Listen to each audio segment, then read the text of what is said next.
Alhamdulillah, tunamshukuru Mungu kwa kutuamsha salama na kutupa neema hii ya uhai na uzima.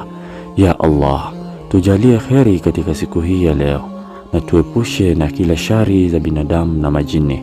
Tujalie wepesi kwenye riziki zetu za halali na ibariki kazi za mikono yetu.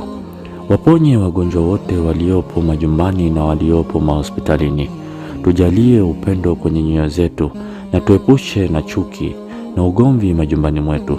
Tusamehe madhambi yetu ya siri na ya dhahiri, na wasamehe vipenzi vyetu waliotangulia mbele ya haki.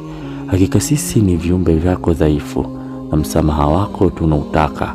Hakuna palipo na kimbilio isipokuwa kwako Mola wetu. Tujalie mwisho mwema, na shahada iwe ndiyo kauli yetu, na pepo yawe ndiyo makazi yetu. Amin. Bismillah. Hadis 360.